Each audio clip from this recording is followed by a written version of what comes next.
Doctora Juliana Yo, coordinadora del curso, y en esta oportunidad va a estar con ustedes para dar inicio a la clase sobre propedéutica obstétrica. Dejo con ustedes a la doctora Juliana Yo. Adelante, doctora. Muchas gracias, doctor Donaire.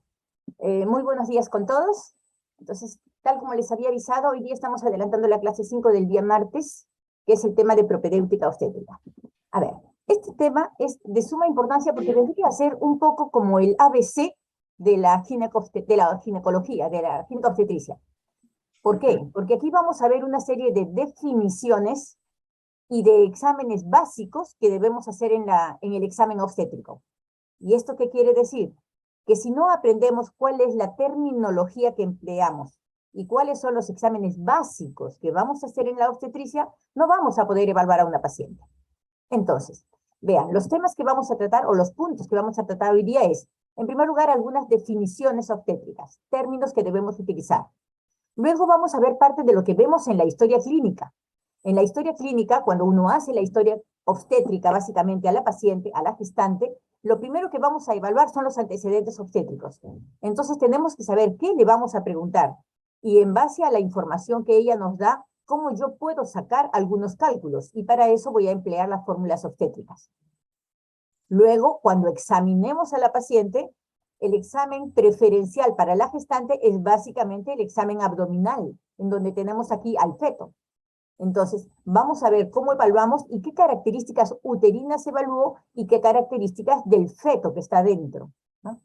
Y por último, vamos a ver lo que es el examen vaginal obstétrico. Cómo es que evalúo a una paciente que está con una gestación precoz o cómo evalúo a una paciente que ya está para dar a luz, ¿no? Entonces, en el primer trimestre, las características, como el útero todavía está pequeño, menos de 13 centímetros, son muy parecidas a como hacemos un examen ginecológico, que ya lo hemos visto el capítulo pasado.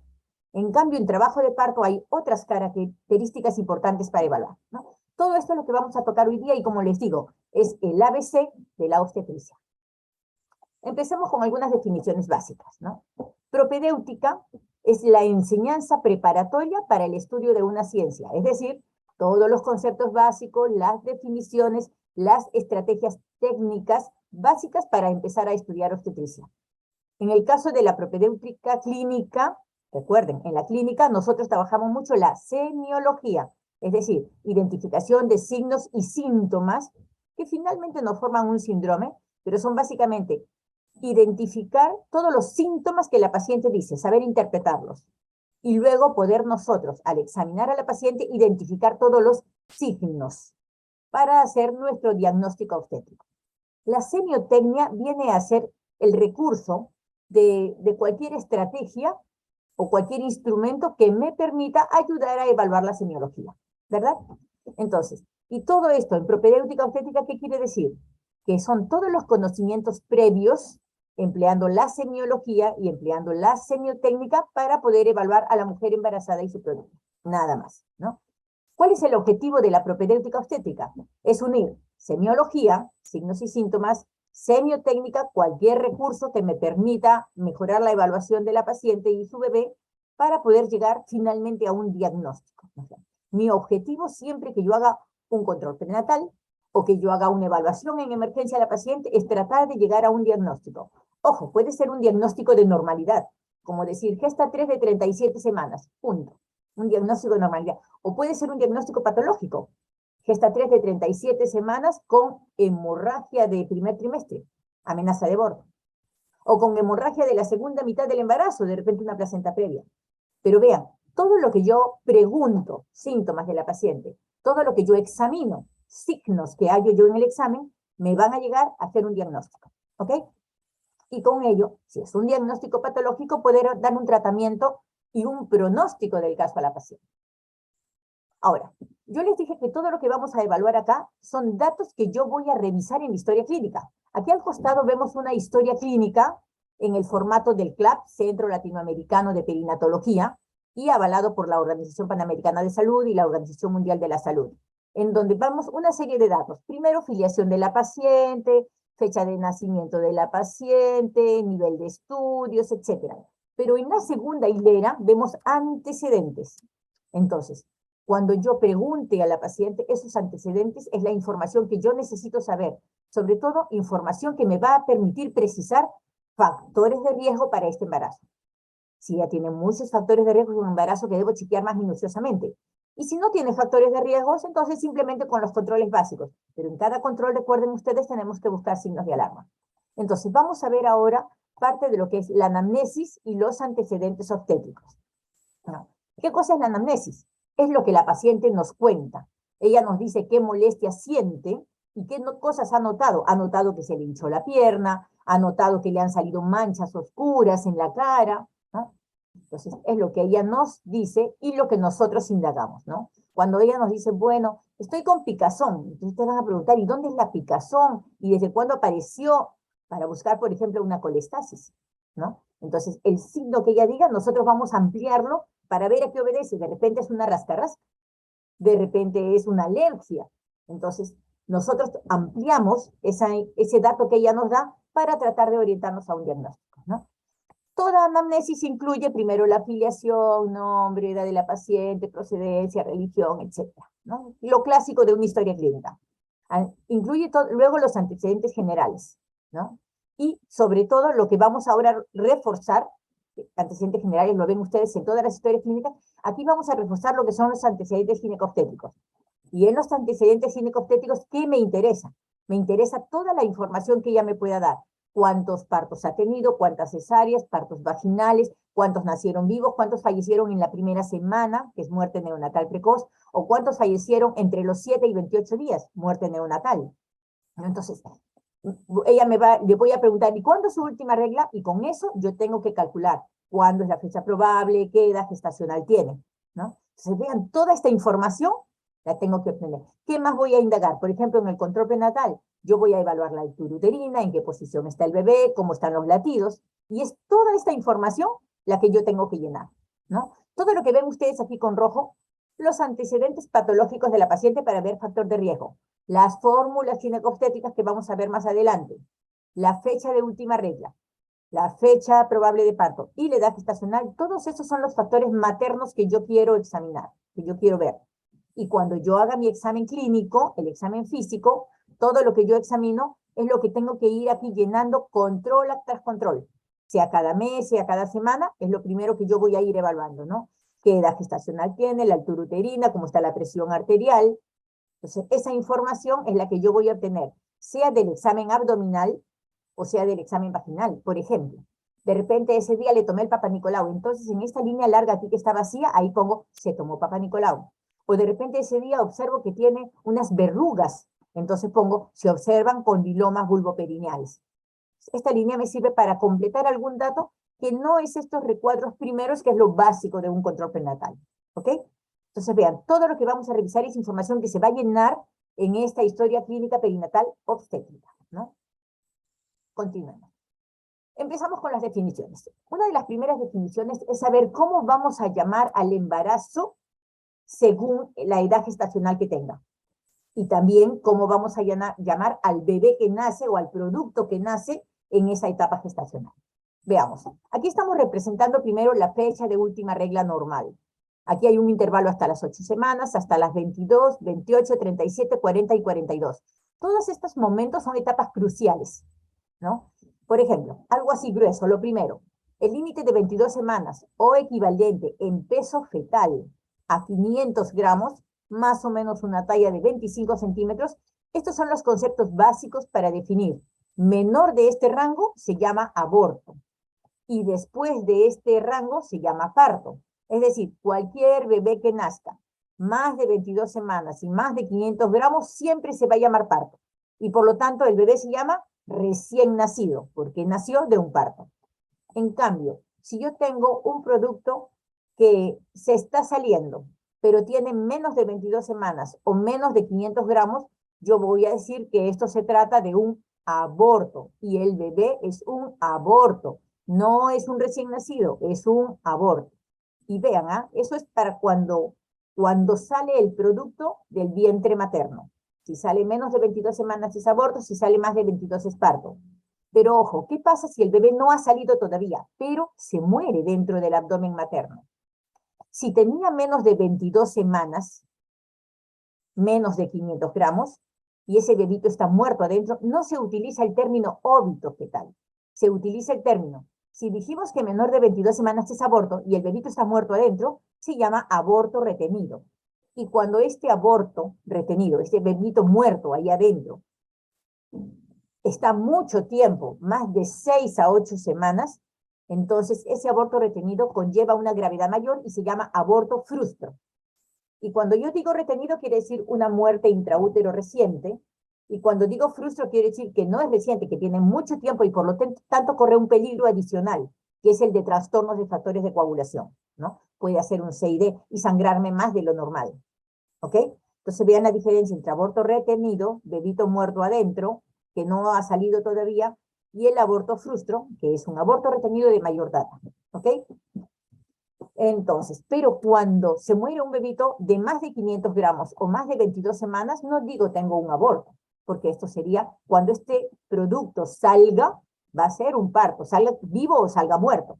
Entonces, cuando el bebé se murió antes del parto, yo utilizo el término óbito.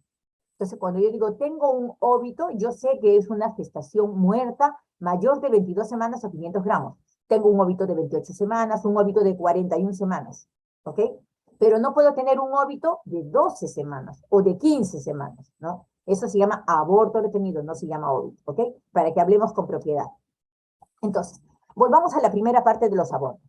Cuando la gestación está desarrollando intraútero, en las primeras 8 semanas de gestación, nosotros, y esta paciente empieza con sangrado o con cólico o se sale el contenido, entonces yo digo que he tenido una amenaza de aborto o que he tenido un aborto ovular, embrionario o precoz. Son los términos para la gestación menor de 8 semanas. Pero si la gestación está entre las 8 y 22, yo digo que tengo un aborto fetal, aquí falta una palabra, fetal temprano, ¿no? Es un aborto fetal. Antes teníamos una diferenciación mayor, pero esto es un aborto. Recuerden que más de 8 semanas ya tenemos un fetito, pero este es un aborto porque se puso antes de las 22 semanas. Pero ¿qué pasa si el bebé se salió y ya tenía 24, 25, 27 semanas? Entonces entro al grupo de, vean, la edad de término ideal para un embarazo es entre las 37 semanas cumplidas y los 41 semanas, 6 días. Entre 37 y 41, 6, yo tengo un bebé de término. Cuando se produce el trabajo de parto, lo que nace es un recién nacido a término. Pero si nace antes de las 37 semanas y más de las 22, ¿no? 22 semanas o más con 500 gramos y hasta las 36 semanas, 6 días, yo tengo un parto pretérmino y un recién nacido pretérmino. Pero vean estos dos rangos. El pretérmino se divide en 2 grupos. Entre las 22 y 28 semanas, que equivale, si se fijan abajo, entre los 500 y los 1000 gramos, entre los 25 y los 35 centímetros, este bebé pretérmino se llama inmaduro. He tenido un parto inmaduro con un recién nacido inmaduro. Como tiene menos de 1000 gramos, el 80% de estos bebés fallecen. Su mortalidad es altísima, porque tiene menos de 1 kilo. Pero ¿qué pasa cuando pasan las 28 semanas o los 1000 gramos de peso o los 35 centímetros? A este bebé que está en el rango de pretérmino, yo le llamo recién nacido prematuro, que indica un grado de madurez mayor que el inmaduro. Y por lo tanto, vean, la sobrevida en un bebé de más de 1 kilo, la sobrevida es del 80%, solo se me muere 20. En cambio, antes de las 28 semanas se me muere 80%. Después de las 28 se me muere 20%. ¿Ven? Dentro de los prematuros, cómo cambia la mortalidad según pase o no pase los 1000 gramos de peso. Y esto es importantísimo cuando hablamos de los prematuros. ¿Ok? A ver, alrededor de las 37 semanas, es decir, cuando el feto ya logra su madurez, el peso que nosotros encontramos es de 2500 o más. Vean, 2500, recuerden ese dato que lo vamos a ver más adelante. Y la talla aproximada es de 45 centímetros. ¿Cuál es el peso y la talla ideal para un bebé de término? El bebé de término nace entre 3 kilos y 3,500, ¿no? Y una talla promedio alrededor de 50 centímetros, ¿no? Ahora, todos los bebés que nacen después de las 42 semanas cumplidas por la fecha de última regla se llama post-término. Ojo, como aquí mi parámetro para calcular las 42 semanas es la última regla, yo puedo hablar de embarazo prolongado, post-término o postdatismo, porque todos trabajan con el dato de la FUR, pero es muy diferente del postmaduro. Miren, posttérmino, postdatismo y prolongado es lo mismo, porque todos me hablan de 42 semanas por FUR, ¿no? Pero el postdatismo es un término, no, el postmaduro, disculpe, el postmaduro es un término que me lo dice el pediatra.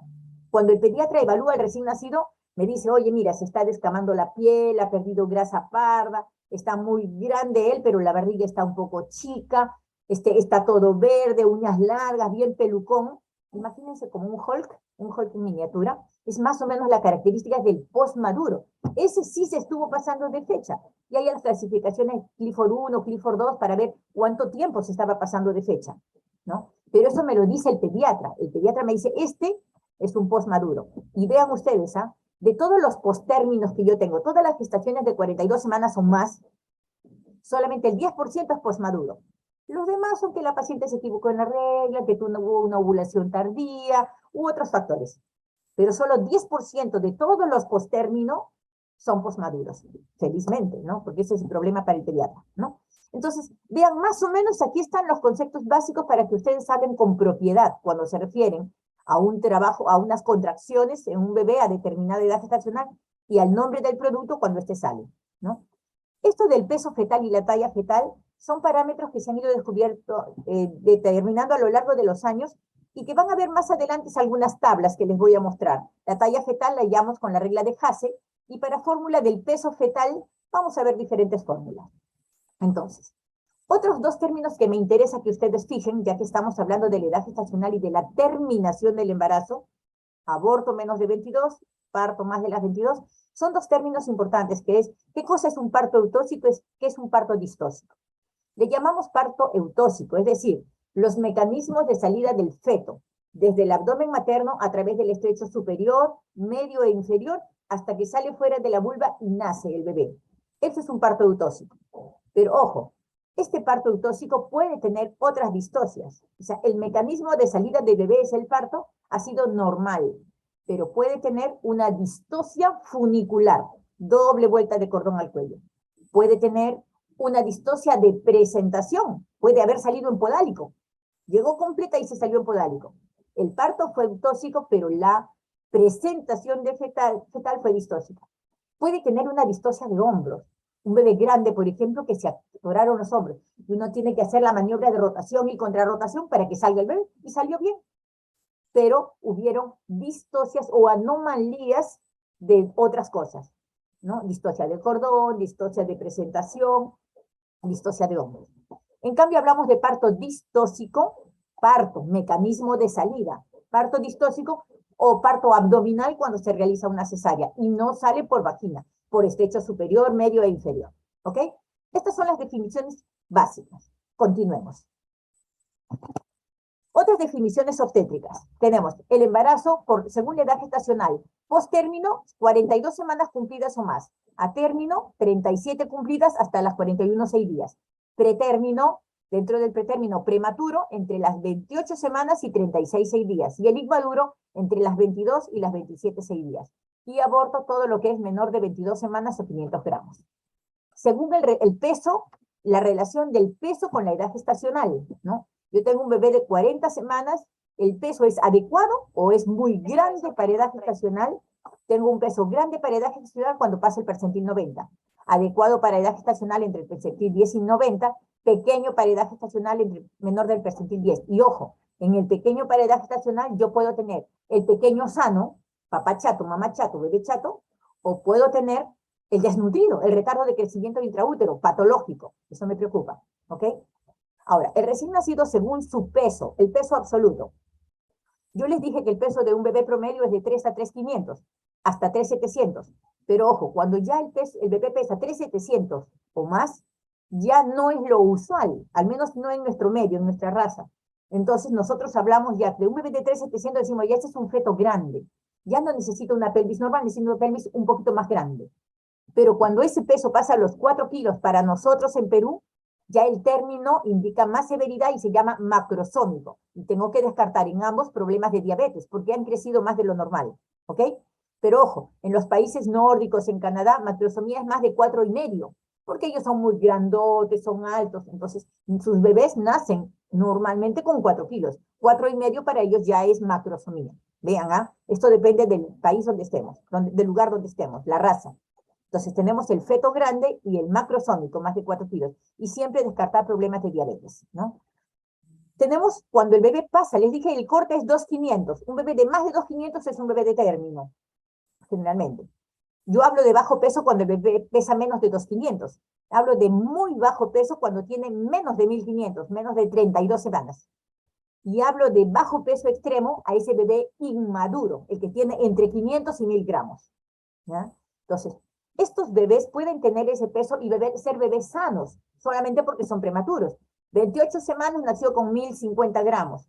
32 semanas nació con 1,530 gramos, ¿ok? Es un pretérmino, pero sano, normal, adecuado a la edad gestacional. Pero ojo, puedo tener al bebé patológico. Todo bebé menor de 2,500 es siempre de riesgo. O es prematuro, sano, normal, o es un retardo. Yo puedo tener un bebé de 40 semanas. 40, y ha nacido con 2,300. ¿Por qué? Es un bebé que se ha desnutrido dentro. Es un retardo de crecimiento intraútero. Entonces, que nazca un bebé de menos de 2,500 siempre es patológico. O se adelantó de fecha en el pretérmino, o fue un bebé de término, pero desnutrido, con un retardo de crecimiento intraútero. ¿Ok? Ya, vamos ahora a los datos de la gestante. Según la edad gestacional, la edad ideal para que la mujer se embarace es entre los 20 y 35 años. Cuando la mujer tiene más de 35 años, hablamos, antes se decía gestante añosa, pero suena como peyorativo. Entonces ahora decimos edad materna avanzada, ¿no? Factor de riesgo por gestante de edad materna avanzada, más de 35. Pero cuando tiene más de 40, el riesgo es mucho mayor, sobre todo de defectos fetales. Entonces se dice gestante muy añosa. Se habla de adolescente, gestante adolescente cuando tiene menor de 20 años, hasta los 19 años, 11 meses, 29 días, ¿no? Entonces, hablamos de una adolescente joven entre los 15 a 19. Y generalmente decimos alto riesgo por adolescente, nada más. Pero cuando la paciente tiene menos de 15 años, ahí sí tenemos que poner, es una adolescente muy joven, es más patológico, es más pequeña esta paciente. Y recuerden que la edad un poco tiene que ver con el tipo de parto. Las adolescentes suelen tener mayor parto distóxicos, pero sobre todo la adolescente muy joven. ¿Por qué? Recuerden ustedes que cuando una paciente inicia su regla, la menarquia, más o menos al cabo de unos 2 o 3 años ya su pelvis ósea desarrolló al máximo, igual que cualquier paciente adulta. Pero si ella empezó a arreglar a los 14, a los 13, y a los 14 va a dar a luz, esa pelvis todavía no ha completado todo su máximo desarrollo. Puede haber una incompatibilidad y terminar en una cesárea, por falta de desarrollo de la pelvis. Si ella les dice, mi regla vino a los 11, y ella tiene ahora 15, su pelvis ya desarrolló igual que de una pelvis adulta y probablemente no tenga problema allí. Entonces, siempre que tengan un adolescente joven, pregúntele, ¿cuándo vino su regla? Si tiene más de 2 años, probablemente ya esa pelvis es una pelvis desarrollada totalmente y menos riesgo de incompatibilidad, ¿no? Ahora, según la gestación, yo hablamos que una paciente es nuligesta cuando nunca se ha embarazado, primigesta cuando está cursando ahora su primer embarazo, multigesta cuando ya se va por el segundo, tercer, cuarto embarazo, y gran multigesta cuando se va por el gesta 6 o más. Pero solo hablo de sus gestaciones. Puede que sea gran multigesta nulípara. Es que ha tenido 6 abortos, ni un parto. En cambio, la paciente que tuvo una gestación y que ya ha tenido partos, aunque sean inmaduros, más de 22 semanas, más de 500 gramos, si ella está embarazada ahora y nunca ha tenido partos, o si ella ha tenido varias gestaciones, pero nunca tuvo un parto, todos puros abortos, se le llama nulípara, sin partos. Primípara, aquella que está ahorita cursando su primer trabajo de parto, está dilatando con 6, con 8, está en parto, en su trabajo de parto, pero este es su primer parto, es primípara. Multípara, la que ya tuvo 2 o más, gran multípara, la que tuvo más de 5. 6 partos a más y es una gran multípara, ¿ok? Y aquí hay otros datos importantes que se ven en la historia clínica como el periodo internatal. Es diferente el internatal del intergenésico, no se confunda. El internatal es entre el nacimiento de su bebé anterior y el nacimiento de este. Si el internatal es menor de 2 años, yo hablo de periodo internatal o PIN corto. Y si es más de 4 años, es PIN largo, periodo internatal. Pero es diferente del intergenésico. En el carnet prenatal a ustedes le preguntan fecha del último parto y abajo va FUR, El intergenésico es entre el nacimiento de uno y la fecha de última regla del otro que está empezando la nueva gestación. El intergenésico normal se considera de 1 a 3 años. Un intergenésico menor de 1 año va a terminar con un internatal menor de 2 años. Entonces, cuando hablo de intergenésico, el periodo es 1 año. Cuando hablo de internatal, el periodo son 2 años, ¿ya? Internatal corto, menos de 2 años, intergenésico corto, menos de 1 año. Desde que nació un bebé hasta que se volvió a embarazar del otro. ¿Estamos? Continuemos, que tengo bastantes definiciones. Antecedentes ginecobstétricos. Antecedentes ginecobstétricos. Vean ustedes. Dentro de los datos que preguntamos en historia clínica está la menarquia, primera regla, régimen catamenial, cuántos días dura el sangrado y cada cuántos meses, cada cuántos días se repite, ¿no? Por ejemplo, 3 días cada 30. La primera relación sexual, la poliandria y los métodos anticonceptivos. Pero dentro de estos datos, algo básico, a toda mujer, no importa si viene para sacarse la muela, siempre deben preguntar la fecha de última regla, ¿no? Para saber si está embarazada o no. FUR, y con eso ustedes van a calcular el tiempo de amenorrea, que a lo que se llama edad gestacional, si es que está embarazada, van a calcular la fecha probable de parto y la gesta y para. Entonces, definamos. ¿Cómo preguntamos la fecha de última regla normal? Siempre tiene que ser el primer día. Entonces le preguntan, señora, ¿cuándo fue la última regla? Dice, 4 de julio. Y dice, ¿fue ese el primer día? No, no, ese es el día que terminó. El primero fue el 2, 3 y 4, porque a ella le dura 3 días. Entonces, preguntan cuándo fue y luego insisten, el primer día, porque así se saca el FUR, primer día de la última regla. Y el tercer dato es, ¿y fue una regla normal? Dicen, no, no fue normal, porque esa vez me he manchado poquito, 3 días, pero a mí normalmente me viene regular, ¿eh? Yo gasto un paquete. Aquí he gastado 3 toallas nomás. Entonces, 3 datos para saber qué es la fecha de última regla normal. ¿Cuándo fue? ¿Fue el primer día? ¿Fue normal? Y entonces ya tienen ustedes su FUR. Bien preguntado.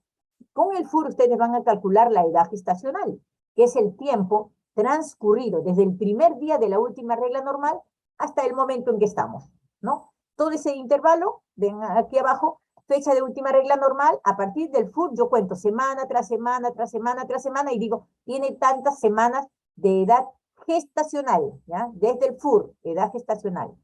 Pero ojo, la mujer dice, no se embaraza con la regla, ella se embaraza después, porque ella con la regla no tuvo relaciones sexuales, su relación ha sido después. Eso es lo que básicamente se maneja en embriología y es edad concepcional. Es el tiempo transcurrido desde el momento de la ovulación, o de la fecundación, o de la inseminación, si está en tratamiento de infertilidad. Y eso generalmente cuando ovula, en un ciclo de 28 a 30 días, la mujer ovula el día 14, es decir, a las 2 semanas. Cuando uno hace el estudio de embriología, ustedes lo van a ver ahora, uno en embriología dice, a las 12 horas de fecundado el óvulo, a los 2 días, a las 2 semanas, entonces evaluamos el tiempo desde que se fecundó. En embriología es el único momento donde nosotros trabajamos con la edad concepcional. Pero en términos generales, en obstetricia calculamos el tiempo de embarazo de la mamá con la edad gestacional, es decir, primer día de la última regla normal. ¿Cuál es la diferencia entre ambas? 2 semanas. La edad concepcional generalmente es 2 semanas menor que la edad gestacional. ¿Ok? ¿Conceptos claros? Seguimos. Los cálculos obstétricos de la edad gestacional. Por FUR hay una fórmula que dice, el tiempo de embarazo, contando desde la última regla, es el número de meses por 4. Y por cada 3 meses le agrego una semanita más. ¿Y esto de dónde sale? Vean ustedes aquí. Los meses tienen 31, bueno, febrero tiene 28, pero la mayoría tiene 31, 30, 31, 30, 31, 30, ¿no? Entonces, en un mes yo tendré 4 semanas y 2 días, si tiene 30, o 4 semanas y 3 días si tiene 31. En 2 meses ya tengo 8 semanas, pero como un mes tenía 2 y el otro 3, ya tengo 8 semanas, 5 días en 2 meses. Y en 3 meses tengo 2 días más 3 más 2, tengo 7 días. Ojo, máximo podría tener hasta 8 días, ¿ah? Hasta 8 días. Entonces, en 3 meses yo tengo 13 semanas. 3 por 4, 12, más una semana por cada 3 meses, ¿no? Esto es lo que justifica la fórmula, ¿no? Un ejemplo, la paciente, su última regla fue el 18 de febrero. Entonces, hoy día estamos 22 de octubre, ¿ya? Digamos. Entonces, del 18 de febrero yo cuento marzo, abril, mayo, junio, julio, agosto, septiembre, octubre. ¿Cuánto tengo? 8 meses. En 8 meses tengo 8 por 4, 32. ¿Ok? 32. Aquí. Más una semana, 33. Más otra semana, 34. y me quedan 2 meses. A uno le sobra 2 y al otro 3. Tengo 34 semanas, 5 días. ¿Ven? 34 semanas, 5 días. Y como no estamos 18, sino 22, me faltan 4 días, le sumo 4 días, y al final esta paciente tiene 35 semanas, 2 días. La fórmula tiene un error de solamente más o menos 2 días. ¿Ok? Pero también puedo calcular la edad gestacional, no por FUR, porque no se acuerda el FUR. Lo calculo por altura uterina. Y ahí tengo la regla de McDonald, ¿no? Entonces, digo, altura uterina por 8 séptimos me va a dar el número de semanas, la edad gestacional en semanas, ¿ok? Ahora, por anamnesis yo también puedo orientarme. Le digo, señora, y, por ejemplo, cuando ustedes estén haciendo el serum en la punta del cerro, de repente la paciente no sabe qué tiempo de embarazo tiene. Y ustedes le preguntan, ¿cuándo aparecieron las náuseas? Ah, dice, para Navidad empezaron mis náuseas, entre Navidad y Año Nuevo. Entonces ustedes calculan que allí ella tenía 6 semanas. O le dice, ¿y cuándo se empezó a mover el bebé? Ah, el bebé se movió en febrero para carnavales. Carnavales, ¿no? Entonces ahí tendría, una multigesta percibe mejor los movimientos del bebé, entonces tendría 16 a 17 semanas. En cambio, una primeriza no los reconoce y recién a las 20 semanas ella percibe los movimientos fetales, ¿no? O le preguntan, ¿y cuándo se hizo la primera eco? Y les da su ecografía, ¿no? Entonces, si es una eco de primer trimestre, el rango de error es más o menos 7 días o una semana. Si la eco es de segundo trimestre, es más o menos semana y media o 10 días. Y si es de tercer trimestre, es más o menos 2 semanas. ¿Ok? Perfecto. Pero lo importante es determinar la edad gestacional. Existen otros cálculos, ya menos específicos, como los cuartos de Bartolomeus, que dice que en el ombligo está aproximadamente a las 20 semanas. Y van a calcular la distancia. Desde el pubis, cuando ya se nota sobre el pubis, 12 semanas. Y en el ombligo 20. Entonces ahí van poniendo los intervalos, ¿no? 14, 16, 18 semanas. Y por encima del ombligo, a nivel del apéndice sifoides, está ya de término, 36 a 40 semanas. Entonces van dividiendo. Hacia abajo varían 2 semanas. 12, 14, 16, 18, 20. Y para arriba varían 4 semanas. 24, 28, 32, 36. ¿No? Entonces ven, 2 semanas hacia abajo y 4 semanas hacia arriba, lo que va variando. Pero son cálculos aproximados. Cuando la paciente es gordita es difícil. Otra fórmula de calcular la edad gestacional es por el gestograma. Vean, con estos circulitos yo busco. Aquí dice, al colocar la fecha de última regla. Entonces yo pongo ahí, ¿cuándo fue la fecha de última regla? Aquí me va a salir en el disco, en este otro circulito, ¿cuándo fue la fecha probable de parto? Pero ojo, yo de repente, hoy día estamos 27 de julio. Entonces yo digo, a ver, 27 de julio, ¿qué edad gestacional tenía? Ah, aquí tenía 35 semanas un día, ¿no? O digo, no, hoy día estamos 15 de abril, entonces veo aquí, 15 de abril, el 15 de abril ella tenía 20 semanas, 3 días. Entonces aquí me sale ya, sin yo tener que hacer fórmulas, con un gestograma, ¿ok?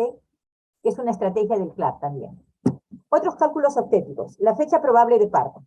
La fecha probable de parto es cuando la paciente cumple 40 semanas, calculado desde el primer día de la última regla. Existe la regla de los 280 días. Uno va contando cuántos días tiene este mes, saca todos los días y lo divide entre 7 y lo convierte a semanas, ¿no? La otra fórmula es la de Wan, que saca el primer día de la última regla normal, más 9 meses, más 10 días. Esta fórmula se utilizó mucho tiempo, pero su error es de 3 a 5 días. Luego salió la fórmula de Pinar, que calculaba el último día de la regla, más 9 meses, más 10 días. Este error era mayor todavía. Y la regla actual es esta. Esta es la que deben recordar y trabajar siempre. Esta es la evolución que ha habido a lo largo del tiempo. La regla de Nagel, que dice la fecha de última regla más 9 meses más 7 días. Y tiene un error de 0 a 2 días. Ahora, cuando el mes es 1, 2 y 3, yo le puedo sumar 9 meses. Y me da mes 10 octubre, 11 noviembre, 12 diciembre. Pero si estoy en el mes de julio, 7, y le sumo 9, me da mes 16. No hay mes 16. Entonces, cuando los meses están de abril para adelante, del 4 para adelante, en la práctica es más fácil a 4 o a 7 restarle 3. Le resto 3 meses, pero no es que la paciente dé a luz 3 meses antes de embarazarse. Yo le resto 3 meses, pero le tengo que sumar un año. Entonces, le sumo un año de 12 meses y le resto 3. Al final, le sumé 9 meses igual, ¿ya? Pero no me digan que la fecha probable de parto es menos 3 meses. Nunca se olviden el año, siempre fallan en esto, ¿ya? Aquí hay algunos ejemplos para que los revisen ustedes con calma en sus casas, de tarea. Otros cálculos obstétricos, el cálculo del peso o ponderado fetal, que generalmente nos interesa calcularlo cuando la paciente está en el periparto, ¿no? Cuando ya tiene 37 semanas o más para calcular con cuánto van a ser, o cuando de repente tengo una gestante de 32 semanas, pero está con contracciones. Puede nacer el bebé, entonces tengo que hacer el cálculo del peso, ¿no? Hay varias fórmulas. Una muy simple para las barrigas ovaladas es altura por 100. 30 de altura, 3 kilos. 33 de altura, 3,300. El otro nos sirve para cuando la barriga es más ancha, altura uterina por circunferencia abdominal. Una barriga de término tiene alrededor de 100 centímetros de circunferencia. Entonces se equipara a la fórmula anterior. Pero si la barriga tiene 120, esos 32 de altura, que serían por 100, 3,200, si la barriga mide 120, eso ya me va a ser un feto de 3,700. Vean cómo cambia, 3,700, 3,840 sale. Entonces, la misma altura uterina, pero como la barriga es más ancha, el bebé entre 3,200 y 3,800 es abismal la diferencia. Entonces, para las barrigas anchas, mejor altura uterina por circunferencia abdominal. Y existe la otra, la regla de Johnson clásica, en donde trabajan con una constante K. La constante es 11 si está encajada y es 12 si está libre. Y la fórmula es altura uterina menos esa constante por 155. ¿Ok? Entonces, vean, aquí les he hecho un dibujito como para que recuerden ustedes cuál van a utilizar. ¿Utilizan 11 o utilizan 12? Vean, cuando la barriga del bebé, la cabeza del bebé todavía no ha encajado, está libre, esta barriga es el mismo bebé, ¿eh? Este bebé parece más grande, entonces la altura uterina es más grande, pero es el mismo bebé, ¿eh? Cuando ya encaja y la cabeza se mete en la pelvis, la barriga baja aparentemente, miren, de aquí a acá se ha encogido, pero el bebé no se ha encogido. Es que al bajar la cabeza, la altura uterina parece menor, pero el bebé es el mismo bebito es los dos, ¿ya? Sino que ayer estaba libre, estaba con la barriga más grande, y cuando la barriga baja, porque ya encajó, entonces parece tener menor altura, ¿ok? Entonces, cuando la cabeza está libre, la barriga aparentemente más grande, se resta el número más grande, 12. Cuando la cabeza está encajada y la barriga se ha encogido, está más chica, se resta el número 11. ¿Ok? Eso es para que recuerden. Cabeza encajada, barriga descendida, más pequeña. Cabeza fuera de pelvis libre, la barriga parece más grande, le resto el número más grande. Aquí hay otros cálculos como la regla de Hasse. La regla de Hasse dice que la talla del bebé es proporcional a su edad gestacional, pero en meses lunares.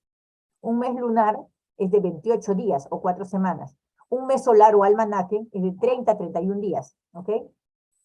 Y la fórmula dice que entre el primer y quinto mes lunar la talla es igual al mes lunar al cuadrado. Es decir, a los 2 meses u 8 semanas, 4 centímetros. A los 4 meses o 16 semanas es 4 al cuadrado, 16. Y a partir del quinto mes para adelante, ya es el mes lunar, por ejemplo, 8 meses, 32 semanas, todo multiplicado por 5, ¿no? Por eso yo les dije que a los 9 meses, 36 semanas es 45 centímetros, prematuro todavía. Y a los 10 meses o 40 semanas es 50 centímetros. No se los voy a preguntar en el examen, pero es importante que sepan la regla de Hasse. Muchas mamás preguntan, ¿y cuánto mide mi bebé? Esto sí es otra parte importante, que es el gesta y para de la fórmula obstétrica. Vean, le he puesto aquí unas letras para que ustedes puedan ubicarse. Este gesta el número de gestaciones, todas las pasadas y la gestación actual. Aquí la para se refiere a los partos. Primero son todos los partos a término o postérminos, ojo. Luego los partos pretérminos, ¿no? Ese es el total de partos. D más C, parto a término más parto pretérmino.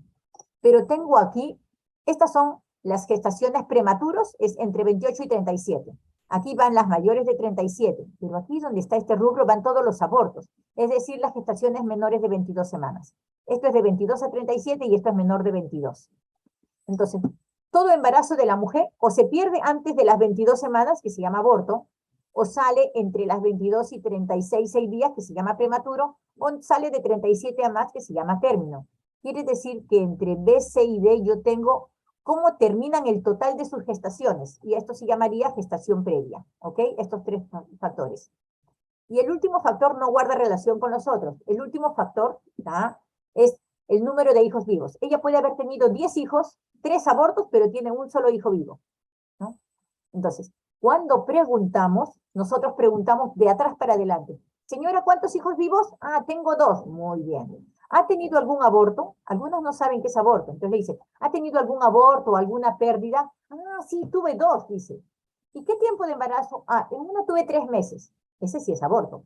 Dice, y la otra fue una pérdida de 8 meses. Ese 8 meses que ella le llama pérdida es porque el bebé se murió adentro, pero no es un aborto. Entonces, ustedes saben que 8 meses es 8 por 4, 32, 33, 34 semanas con 5 días. Entonces era un prematuro que nació muerto, ¿eh? Entonces ya lo separan. Luego le preguntan, ¿señora ha tenido algún bebé, algún parto prematuro? ¿Prematuro? No, alguno que se haya adelantado. Ah, sí, se adelantó 2 semanas. No es mal, 38 semanas. Dice, no, se me adelantó 2 meses. Uy, uy, uy. Ese sí tiene 7 meses, 7 por 4, 28, 29, 30 semanas con 2 días. Entonces, ese sí fue prematuro. Y el otro parámetro es, si se adelantó, ¿cuánto se adelantó? Y si pesó menos de 2,5. Si me dice, pesó 1.500 mi bebé. Si era un prematuro, lo más probable. Y estuvo en incubadora mucho tiempo, ¿no? Y acá preguntamos, ¿y cuántos partos a término de 9 meses ha tenido? Si ella no se acuerda, o sea, ella le va a decir tantos, pero ustedes ¿cómo lo verifican? Le preguntan, ¿y cuántos bebitos muertos? A mí dice, uno se murió al año y el otro a los 5 años. Entonces ustedes sacan. Si ella tiene 2 fallecidos y tiene 2 hijos vivos, ¿cuántos ha tenido en total? 2 vivos y 2 fallecidos, quiere decir que ella ha tenido 4 partos. Y si ella me dice que ha tenido un prematuro, ¿cuántos serán a término? 3. ¿Ven? Entonces ustedes pueden sacar esto simplemente sabiendo cuántos fallecidos, ¿no? Y aquí van a poner el total de gestaciones. O sea, suman cuántos bebés salieron antes de las 22 semanas, entre 22 y 37 o más de 37. Estos 3 lo suman y les va a dar el número total de gestaciones, ¿no? Y si ella está embarazada ahorita, le suman 1. Si no está embarazada, simplemente va a ese número. El conflicto viene cuando es un embarazo múltiple. Vean, si tiene un embarazo múltiple, ella va a tener una gestación y va a tener 2 bebés prematuros. Va a salir gesta 1 para 0 a término, 2 prematuros, 0. Y bueno, si vivieron aquí estaban los 2, ¿no? Ahora, para que siempre se acuerden que un embarazo múltiple es una gestación y varios partos, les cuento de un caso real, una paciente que se controló el embarazo, estoy hablando de hace más o menos 35 años, 30, 35 años. No había la ecografía tan difundida como ahora, se hacía radiografía. Se le hacen radiografía y ven una cabeza arriba y una cabeza abajo. Ah, dijeron gemelar. La paciente se va de alta y regresa luego por emergencia con contracciones y el primer bebé se salió en el taxi. Fue un parto extrahospitalario séptico, ¿no? La vimos en emergencia y vimos que venía el segundo bebé, pasó a la sala de parto, la vistieron y el segundo bebé nació en sala de parto. Segundo parto aséptico con todas las medidas normales, ¿no? Y después de que salió el segundo, vimos que venía un tercer bebé de espalda. Se trató de acomodar y no se pudo. Entonces tuvo que entrar a sala de operaciones para nacer por cesárea el tercer bebé. Entonces fue una sola gestación, pero fueron 3 partos. Cada bebé escogió su mecanismo de salida. El primero se salió muy rápido en el taxi, antes de tiempo. El segundo se salió en el camino, en sala de partos, con las medidas adecuadas. Y el tercero nació por cesárea, ¿ya? Para que recuerden. Bueno, aquí algunos datos más. En el examen abdominal obstétrico vamos a ver la altura uterina y la dinámica uterina. Son 2 factores uterinos. Tenemos 2 factores que son 4 factores fetales, de los cuales 2 son signos de vida. ¿Cuáles son? Los latidos y los movimientos fetales. Y los otros 2 son complementarios. Uno es la maniobra de Leopold, ver la situación, posición, presentación fetal, que me sirve para ubicar dónde está el dorso y dónde voy a oír los latidos. Y el otro es un cálculo del ponderado fetal del bebé en base a la altura uterina. Vean, en todo examen abdominal obstétrico voy a ver altura uterina, dinámica uterina, contracciones, las maniobras de Leopold para ver situación, posición, presentación fetal, el peso, latidos y movimientos. 6 características. Las voy a pasar rápido porque se nos va el tiempo, pero aquí está bien detallado. Altura uterina la mido desde el borde superior de la sínfisis del pubis hasta el fondo uterino. Esa altura uterina me va a permitir hacer varios cálculos, vean. Puedo medir con una cinta métrica común o con la cinta del CLAP. Borde superior de la sínfisis del pubis hasta el fondo uterino. Eso me va a evaluar cómo está adentro el bebé y el líquido amniótico. Son los 2 contenidos que hay y me sirve para muchas fórmulas. La dinámica uterina son las contracciones. Yo pongo la mano en el fondo uterino y voy a ver cómo arrancan las contracciones. Vean que arrancan desde los cuernos y van bajando para empujar al feto hacia adentro y abajo, ¿no? Entonces, aquí la variación de la intensidad de las contracciones, el tono basal, cuando las contracciones ya empiezan a dilatar, cuando le duele a la paciente y fase activa y expulsiva. En una dinámica uterina evaluamos 5 cosas. La intensidad, en cruces, cuán fuerte es la contracción. La duración, cuántos segundos dura ese momento fuerte. El tono, que el útero esté relajado, se contrae y vuelva a relajarse totalmente. Esa relajación es el tono. La frecuencia, es decir, en 10 minutos cuántas contracciones tengo. Y la triple gradiente descendente. Para eso pongo una mano en el fondo uterino y otra abajo. La contracción inicia en el fondo y va descendiendo. 5 parámetros de la contracción uterina. Las maniobras de Leopold. Vean ustedes. Tengo 4 maniobras de Leopold. La primera maniobra de Leopold consiste en poner las manos rodeando el fondo uterino. Si este fondo es delgado, quiere decir que el feto está en longitudinal. Si este fondo es ancho y mis manos no se juntan, sino todo lo contrario, mis manos se separan, quiere decir que el feto está en transversa, tengo el dorso allí. El feto es longitudinal en un 97% de casos, 3% es transverso, ¿ok? La segunda maniobra es, luego de poner mis manos arriba en el fondo uterino para ver la forma, las mando a los costados. Fijo una y palpo, fijo la otra y palpo. ¿Para ver qué? ¿Dónde está el dorso fetal? Esto se llama posición fetal. Voy a buscar si el dorso está a la derecha o a la izquierda. Aquí a la izquierda se presenta el 70% de los casos. Y si sé que el dorso está en la izquierda, aquí voy a poner mi Doppler para oír los latidos del bebé. La tercera maniobra es para ver el grado de, para ver la presentación fetal. Entonces pongo mi mano en arco, para una sola mano en arco, para ver qué polo se está presentando aquí a la entrada de la pelvis. ¿Es la cabeza, que es un polo pequeño, duro, que pelotea, o es un polo ancho, blando, que no pelotea? 96% de casos es una cabecita, ¿no? Y luego, mi cuarta maniobra es la única donde me pongo de espaldas a la paciente, ¿no? Le doy la espalda a la paciente y mis manos ya no van hacia arriba como acá, sino mis manos van hacia abajo.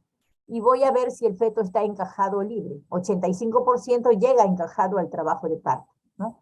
Entonces, estas son las 4 maniobras de Leopold para ver la situación, posición y presentación fetal. Aquí les paso unas diapositivas más, que por el tiempo está sumamente detallado aquí cómo calcular la situación longitudinal, transverso, y la oblicua es transitoria, se considera igual que transversa. Luego, en la presentación puede ser la segunda maniobra para ver la posición fetal. Tengo que saber dónde está el dorso, si el dorso está a la derecha o está a la izquierda. Aquí tengo un feto en transverso. Este es un transverso derecho porque la cabeza está a la derecha y el dorso está inferior. Este es un transverso izquierdo porque la cabeza está a la izquierda, pero el dorso es superior. Vean que cuando hablan de posición, no solamente hay la derecha y la izquierda, ¿no? Cuando hablo del dorso es derecho o izquierdo, pero cuando está en transverso hablo de la cabeza y tengo que avisar dónde está el dorso. ¿Por qué? Porque en el dorso voy a oír los latidos cardíacos. En la presentación, lo más común les dije es presentación cefálica, pero puedo tener la presentación podálica y hay variaciones. Nalgas completas, aquí, que es nalgas con taloncitos de pies. Nalga incompleta son 2 nalgas, un piecito y el otro fuera. Nalgas francas o nalgas puras, no hay piececitos. Y hay la modalidad pies. La modalidad nalgas completa era la que permitía un parto vaginal porque tiene mayor diámetro de dilatación. En cambio, la pie es la más brava. Esa no sale, se queda atorado ahí, ¿no? Y tenemos, además de la presentación podálico, tenemos la presentación en transverso, en donde se dice que la presentación es de hombro. Y esto nunca sale por parto vaginal, pero tiene el peligro que se puede complicar con un prolapso del brazo, ¿no? Ahí tenemos las presentaciones. Cuando nosotros, en la tercera maniobra, vemos la presentación, ¿qué polo se presenta a la entrada de la pelvis? ¿Es una cabecita pequeña dura o es una nalga ancha, blanda? Puedo colocar la mano al otro lado y comparar, ¿no? Uno es chiquito duro y el otro es más grande y blando, ¿no? Para verificar. La cuarta maniobra, que era la del encajamiento, les dije las manos desde arriba y vamos a ver si la cabeza está totalmente fuera de pelvis, si está insinuada, si está encajada o está profundamente encajada. En la primera, vuestras manos pueden tocar todita la cabeza. En la otra, vuestras manos se aproximan, pero no logran juntarse los dedos, porque está insinuado. Cuando está encajado ya vuestras manos no se juntan, se van en paralelo. Y si ya está muy encajado, vuestras manos se abren incluso, ¿no? Aquí está detallado para que ustedes puedan ver. Y eso, el grado de encajamiento, se correlaciona con la técnica de los quintos. Otros dicen, no, yo no hago cuarta maniobra de Leopold. Yo veo cuántos quintos de cabeza quedan. Si hay 5/5, está libre, la cabeza está afuera. Si hay 4/5, está insinuada. Si hay 3/5, ya está encajada. 1/5, profundamente encajada, ¿no? Se correlacionan ambos. Luego tenemos los latidos cardíacos fetales. Yo les dije que es importante en las maniobras de Leopold utilizar el dorso fetal, ubicar el dorso fetal, porque con el dorso yo voy a ver dónde se ocultan los latidos, ¿no? Ahora, vean ustedes aquí esta barriguita. Si yo tengo un feto, este está en longitudinal podálico derecho. Entonces, yo voy a hacer como si esta barriga fuese un círculo y la divido en 4. Esta línea media me va a decir dónde oigo los latidos. Si la cabeza está arriba, el latido lo voy a oír justo de este lado. Entonces, este es un derecho, pero como la cabeza está arriba, lo voy a ir a la derecha, pero justo arriba de la línea. Si este bebé tiene la cabeza hacia abajo, entonces justo debajo de la línea, tiene el dorso a la izquierda, lo oigo a la izquierda. Y como la cabeza está abajo, justo debajo de la línea. Si este bebé está a la derecha, pero la cabeza abajo, justo debajo de la línea.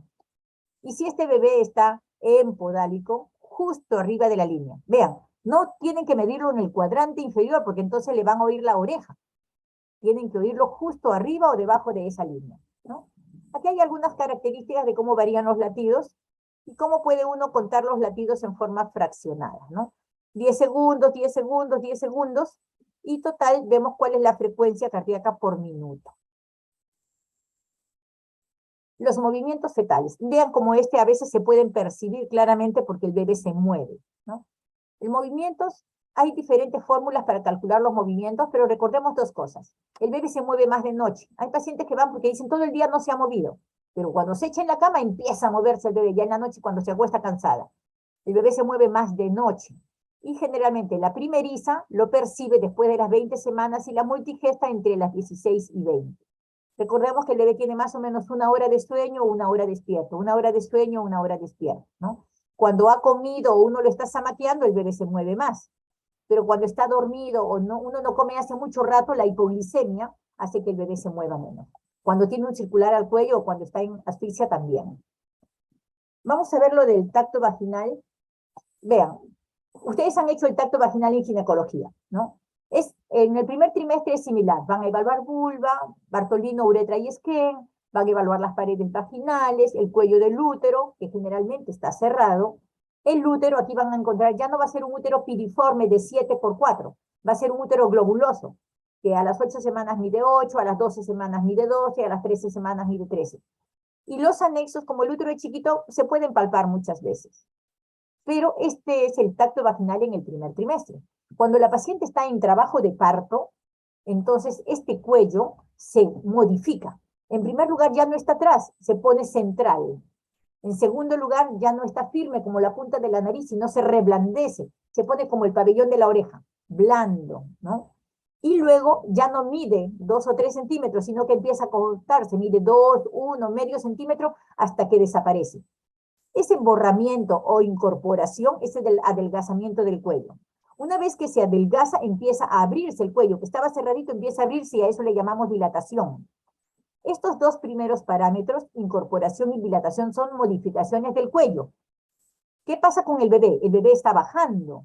Entonces, en el bebé yo puedo ver la variedad de posición hacia dónde están las estructuras óseas fetales, puedo ver la altura de presentación, son 2 características del bebé, y luego voy a ver 2 anexos. Voy a ver las membranas, si están íntegras, abombadas, o si están rotas. Y si están rotas, voy a ver el líquido amniótico, ¿no? Y luego voy a ver la pelvis materna. ¿Es una pelvis ginecoide buena para un parto normal o no? La posición del examen siempre es en litotomía y la mano en pistola, es como trabaja el ginecólogo. Esta es la evaluación del primer trimestre y aquí están todos los detalles de un examen ginecológico normal. ¿Qué cambia? En la vagina, si yo pongo el espéculo, puedo ver el signo de Chadwick que les habló la doctora Arroyo el otro día. La doctora Laguna. En el cervix vamos a ver que la consistencia ya no es firme, sino es blanda, ¿no? En el útero ya no es piriforme, es globular. La consistencia del útero suele ser blanda y el tamaño aumentado, ¿no? Y los anexos generalmente no los tocamos. A veces tocamos un anexo engrosado que puede ser porque hay un quiste lúteo, quiere decir que de ese ovario se embarazó la paciente. Lo que está en rojo es lo único que varía en el examen. Ahora, les mencionaba que en el tacto vaginal, en el trabajo de parto, las características del cuello son incorporación y dilatación. Las características del polo fetal son la variedad de posición y la altura de presentación. Las características de anexos es ver si están las membranas íntegras o rotas, y si están rotas, ver el líquido amniótico. Y la característica materna es la pelvis ósea. Vean ustedes, son 7 parámetros que vamos a evaluar en el examen vaginal, ¿no? Aquí está la incorporación para que ustedes vean cómo el cuello, desde el orificio cervical externo al interno, mide más o menos 3 o 4 centímetros. Y luego cómo de ese tamaño se va desapareciendo, hasta que desaparece totalmente el cuello y tengo una incorporación del 100%. Después de eso, recién el cuello empieza a dilatarse, a abrirse. Vean acá, aquí el cuello ya se empezó a abrir, ya tiene 2 centímetros, y aquí ya se abrió, ya tiene 7 centímetros. Normalmente llega hasta los 10 centímetros para decir que ya inicia el expulsivo. Esta es la dilatación. Cuando yo veo el feto, hemos visto en el abdomen las maniobras del Leopold, la cuarta maniobra del Leopold y la maniobra de los quintos, ¿no? Hemos visto cuarta maniobra del Leopold y hemos visto maniobra de los quintos. Pues estos dos exámenes abdominales se correlacionan con el tacto vaginal, y entonces tenemos los planos de Hosch, o lo que más trabajamos, que son las estaciones de Lee. Cuando la cabecita llega al nivel de las espinas ciáticas es mi plano 0. Pero si está por arriba 1 centímetro, 2 centímetros, o por abajo 1 centímetro, 2 centímetros, entonces yo hablo de que la altura de presentación está en 0, o está en -1, en -2, o en +1, o en +2. Pero vean, aquí les he puesto un cuadro bonito en donde correlacionan los planos de Hosch, los planos de Lee, que son con los que más trabajamos, con las dos maniobras de examen abdominal, Leopold y maniobra de los quintos. En la variedad de posición, vean ustedes, cuando hablamos de variedad de posición, lo que nosotros hablamos es básicamente de dónde está el reparo fetal, que un feto en presentación normal es el bregma, el que diga la fontanela menor, hacia donde está el hueso occipital. Entonces, cuando es una presentación normal, hablamos dónde está el occipital del bebé, el occipito, ¿no? Cuando se deflexiona, entonces ya lo que se toca es la fontanela anterior o bregmática, deflexión de primer grado. Cuando se deflexiona más en la presentación de frente, ya se toca la nariz. Y cuando se flexiona más toda la cara, se toca el mentón. Y cuando está en podálico, siempre se va a tocar el huesito sacro. ¿Ok? Este es el reparo fetal, generalmente el occipital. Y este es el reparo materno. Recuerden que el materno es el hueso ilíaco. Entonces puedo decir hueso ilíaco derecho, hueso ilíaco izquierdo. Pero si está adelante, será el pubis. Y si está atrás, será el sacro. ¿Ok? Entonces, vamos a ver esta figurita de aquí nada más. Aquí tengo el occipital hacia el pubis. Esta es una occipito púbica. ¿Ok? Cuando la cabeza gira, el occipital aquí está occipital izquierdo anterior. Sigue girando y tengo occipital izquierdo transverso. Sigue girando y tengo occipital izquierdo posterior. Sigue girando y vean, tengo el occipital pegado al sacro. Esta es una occipito sacra. Sigue girando y tengo una occipito ilíaca derecha posterior. Acá sigue girando occipito ilíaca derecha transversa. Aquí occipito ilíaca derecha anterior, y otra vez vuelve a estar el occipital arriba y tengo una occipito púbica. Normalmente el bebé trata de girar hacia el occipito púbica porque ahí tiene el menor diámetro y permite mejor la salida, la expulsión de la cabeza por la pelvis materna, por el estrecho medio inferior. ¿Ok? Reparo fetal occipital, reparo materno, el hueso ilíaco, el pubis y el sacro. Las membranas. La otra característica es ver si las membranas están íntegras o están rotas, ¿no? Normalmente, cuando el cuello no está dilatado, no las tocamos, pero cuando ya está dilatado, vamos a tocar las membranas que abomban, ¿no? Y si es que ha perdido líquido, de repente tocamos las membranas planas. En ese caso, tenemos que ver si es que está saliendo líquido o no. Cuando las membranas se rompen bruscamente, no solo hay el problema de que se sale líquido, disminuye en el bebé y produce un oligoamnios, sino que se puede salir también el cordón, y esto se llama prolapso de cordón, que es un gran peligro, sobre todo cuando la cabecita estaba alta. Cuando la cabecita está encajada, el cordón no se sale, pero cuando la cabeza está alta, el cordón se escurre fácilmente, ¿no? Esto hay que diferenciarlo también. Pacientes dicen, he perdido líquido, pero poquito nomás, pero olía a lejía. Recuerden que las membranas tienen el corio y el amnios, ¿no? Las dos membranas están unidas, pero hay cierto espacio entre ambos que se llama el espacio corio-amniótico. Vean, aquí esto que dice C es el corio, y esto que dice A es el amnios. Y vean, hay un escaso líquido. A veces se rompe solo el corio, sale un poquito de líquido, pero cuando uno examina las membranas están íntegras, porque el corion está intacto, ¿no? Entonces, esto a veces confunde con rotura de membranas, pero como ya no pierde más líquido, no tiene mayor importancia. Ahora, el líquido amniótico, siempre tenemos que evaluar. Esto lo voy a pasar porque lo van a ver en la clase de RPM, ¿ya? Aquí hay algunas características de cómo van a evaluar ustedes si lo que salió era flujo vaginal o era líquido. Ustedes la ponen en posición de litotomía. Si ella puja y ven salir de líquido, ya está el diagnóstico. Si no lo ven, ponen el espéculo. Si en el espéculo ven líquido claro al fondo, ya está hecho el diagnóstico. Y si no ven líquido, entonces pueden utilizar el test de Fern, donde con un hisopo se moja en ese líquido, se pone en una lámina, se hace secar y vamos a ver los cristales del cloruro de sodio secos que da una forma de helecho. Test de Fern o helecho positivo.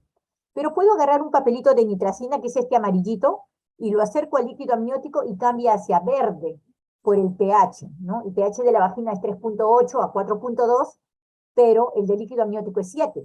Entonces, de amarillo cambia a verde, ¿no? O lo podría hacer indirectamente por una ecografía que me dice, oigan, el líquido no está normal, está disminuido. La pelvis de la madre tiene una clase de pelvimetría, entonces lo voy a pasar. Tenemos la pelvis ósea, que es por donde va a pasar el bebé. Pelvimetría lo vamos a pasar, aquí van a ver ustedes.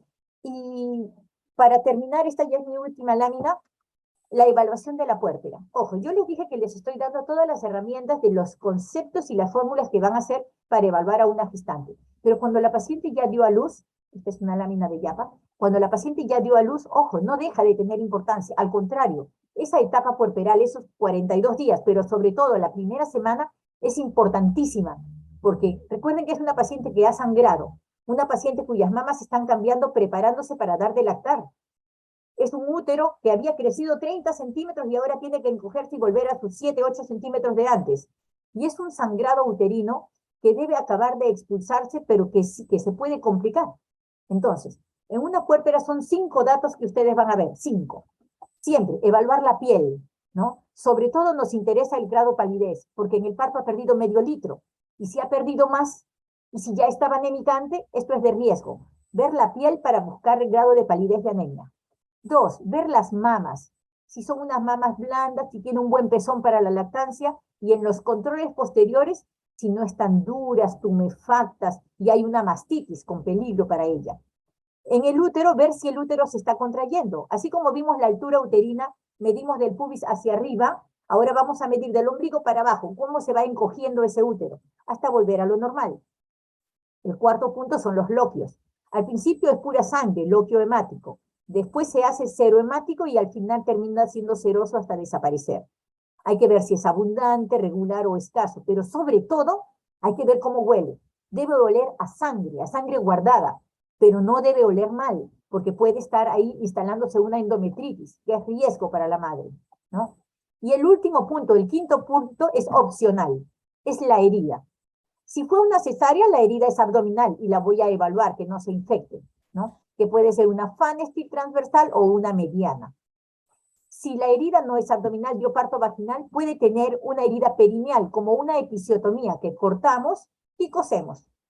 Pero otras veces no la hemos cortado, sino que salió así bruscamente el bebé y desgarró. Entonces puedo tener desgarros de primer, segundo, tercer grado, que lo van a ver en otra clase, y que también van a ser reparados y suturados. Pero ojo, una multípara dio parto vaginal, no tiene corte de cesárea, no tiene episiotomía, no tiene desgarro, no tiene nada. Entonces, el quinto punto, que es la herida, puede no existir. Ojo, cuando existe un corte perineal, sea desgarro o sea una episiotomía, siempre hay que evaluar a los 7 días para ver que no se haya abierto, que no hayan aparecido hematomas o que no se hayan infectado. Y eso es todo lo que yo les traigo, pidiendo disculpas por la demora del caso. Si hubiese alguna pregunta, por favor. Bien. Aquí tengo una pregunta. Dice, doctora, una pregunta. ¿El olor a lejía que manifiesta la gestante es considerado un signo de alarma y por ende se recomienda que asista por emergencia? Pero ¿a qué se debe exactamente el olor a lejía? Ahí está, una excelente pregunta. Vean, cuando la paciente refiere que pierde el líquido, muchas dicen, sí, me moja la truza nomás, pero resbala por las piernas, le preguntamos, no, solo moja la truza, a veces es solamente flujo vaginal, ¿ok? Pero si ella dice, no, sí, me resbaló por el muslo, o me mojó el piso, hizo un charquito, ojo, eso lo más probable es que sea una rotura prematura de membranas, ¿no? Ahora, recuerden que el pH vaginal tiene un pH entre 3.8 y 4.2, pero el líquido amniótico tiene un pH entre 7 y 7.2. Está del neutro al alcalino. La lejía es alcalina. Ese olor alcalino sí, le da al líquido amniótico verdadero cierto olor a lejía. ¿Ya? No siempre se huele, ¿eh? Cuando ustedes van a ver a los pacientes con RPM, acérquense a oler y no siempre huele a lejía, pero muchos lo identifican con ese olor, ¿no? Entonces, el olor, la cantidad del líquido amniótico es importante para ver si realmente se rompieron las membranas. Aquí hay otra pregunta más. ¿Cuándo no debemos hacer tacto vaginal? ¿Se divide por trimestre? Ah, muy bonita pregunta. Vean, el tacto vaginal en una gestante normal no está contraindicado en ningún momento porque no le hace daño. Estamos tocando nosotros solo vagina y el cuello. Estamos tocando la parte externa del cuello. El bebé no está en el cuello. Está el orificio cervical externo, el interno, y el bebé está por dentro del interno. Nunca atravesamos todo el cuello. Solamente tocamos alrededor del orificio externo. Entonces, el tacto vaginal, en términos generales, no está contraindicado nunca. Pero, ojo, el paciente normal, ¿eh? Es más, yo le puedo hacer un tacto vaginal a las 6, 8, 10 semanas para descartar si está embarazada o no. Si el útero ya no es como una pera, sino es redondo, como un globo. Diagnóstico de embarazo, cualquier edad gestacional. Pero cuando hay patologías, por ejemplo, hemorragia de la segunda mitad del embarazo, placenta previa, se recomienda no hacer tacto vaginal, mejor solo especuloscopía, porque podemos estimular el cuello, podemos movilizar y desprender más la placenta y aumentar el sangrado, que nos está preocupando, ¿no? Pero, por ejemplo, si tiene sangrado a las 8 o 10 semanas, amenaza de aborto, es importante que nosotros hagamos el tacto vaginal para ver si el cuello está cerrado y es una amenaza, o el cuello ya se abrió y es un aborto en curso, o ya se están saliendo los tejidos y es un aborto incompleto. Entonces, en condiciones normales, siempre tacto vaginal. Precaución en las hemorragias de la segunda mitad del embarazo. Ahí sí, ¿no? ¿Listo? Creo que hay una más. ¿Hay un número máximo de tactos vaginales que puede hacerse? No. Recordemos nosotros, el tacto vaginal lo vamos a hacer seguido cuando la paciente ya está en trabajo de parto, ¿ok? Pero a lo largo del embarazo se hacen solo tactos vaginales cuando son necesarios, ¿no? Si ella, por ejemplo, dice, tengo una sensación de bulto, tengo mucho flujo, bueno, en flujo incluso pongo espéculo, ni siquiera hago el tacto, ¿no? Para hacer el diagnóstico de embarazo le puedo hacer un tacto, ¿no? Y después de eso no habría mayor necesidad. Por ejemplo, en el control prenatal, te dicen, en el primer control prenatal, uno debe evaluar la pelvis. Ahí hago un tacto vaginal y no voy a tocar mucho el cuello del útero ni el útero en sí, voy a tocar la pelvis, voy a ver cómo está el sacro, el promontorio, las espinas ciáticas, el ángulo y el biciático. 5 parámetros de la pelvis. Entonces, voy a evaluarlo allí. Algunos dicen, no, pero no lo evalúen al inicio del embarazo porque la paciente todavía está sensible, es doloroso, es incómodo. ¿Cuándo evalúan la pelvis? Cuando ya está previa al parto, a las 36 semanas. ¿Por qué? Porque ahí veo que si mi pelvis es estrecha, la programo para cesárea. Y de repente tengo una pelvis buena, entonces puede dar un parto normal, ¿no? Entonces hay los dos criterios, ¿lo evalúan en el primer control o lo evalúan en el último? Eso va a depender de cómo está vuestra paciente. La paciente que ya ha tenido hijos, que colabora, pueden evaluar la pelvis desde el inicio. Pero una paciente primeriza, sobre todo angustiada, tensa, y más, vean, ¿ah? Ustedes hacen el tacto y de repente a los 2 días empezó a sangrar con una amenaza de aborto, ella se asusta y dice, la doctora me tocó y por eso estoy perdido a mi bebé. Entonces siempre evitar el tacto vaginal solo cuando sea necesario, ¿ya? Para la evaluación de pelvis, déjenla al final. Y de inicio solo si está con amenaza de aborto, alguna complicación, tienen que hacer el tacto, pero de preferencia evitarlo. Incluso el Papá Nicolau, que debe hacerse uno en el embarazo, es mejor hacerlo en el segundo trimestre, cuando la paciente ya está más tranquila, más colaboradora. Creo que hay un hito más todavía. La fórmula gesta para un óbito prematuro lo colocó en la parte de aborto o en la parte de parto prematuro. Excelente, ya, vean. Recuerden que en la fórmula de gesta y para están determinados por edad gestacional, no si sale vivo o muerto. Por ejemplo, tengo una gesta 2 para 2. De ese para 2 que nacieron a término 2, puede haber salido uno vivo y uno muerto, pero eso no cambia. Quiere decir que han habido 2 partos a término. No importa si sale vivo o sale muerto. Ya cuando veo en el último ítem que es fallecidos, ahí pongo que había uno fallecido. O sea, de los 2 a términos, los 2 nacieron por parto vaginal, mecanismo de salida. Parto es mecanismo de salida, pero uno salió vivo y el otro salió muerto. El muerto lo considero en fallecido. Si tengo 2 prematuros, uno nació vivo y muerto, en prematuros pongo 2, pero en fallecidos voy a tener que considerar 1. Si tengo abortos, eso va en el rubro de abortos. ¿Ok? Esto es por edad gestacional, no es si sale vivo o muerto, es solo por la edad gestacional. ¿Ok? Y creo que ya es la última pregunta. Doctor Donaire, muchas gracias por la presentación. No, gracias, más bien, doctora Young, ha sido una clase excelente, muy clara, muy didáctica. Espero que los alumnos la hayan captado en su integridad. Entonces será muy buenos días con todos y hasta la próxima oportunidad. Gracias, doctor. Ahora sí vamos a continuar con la presentación.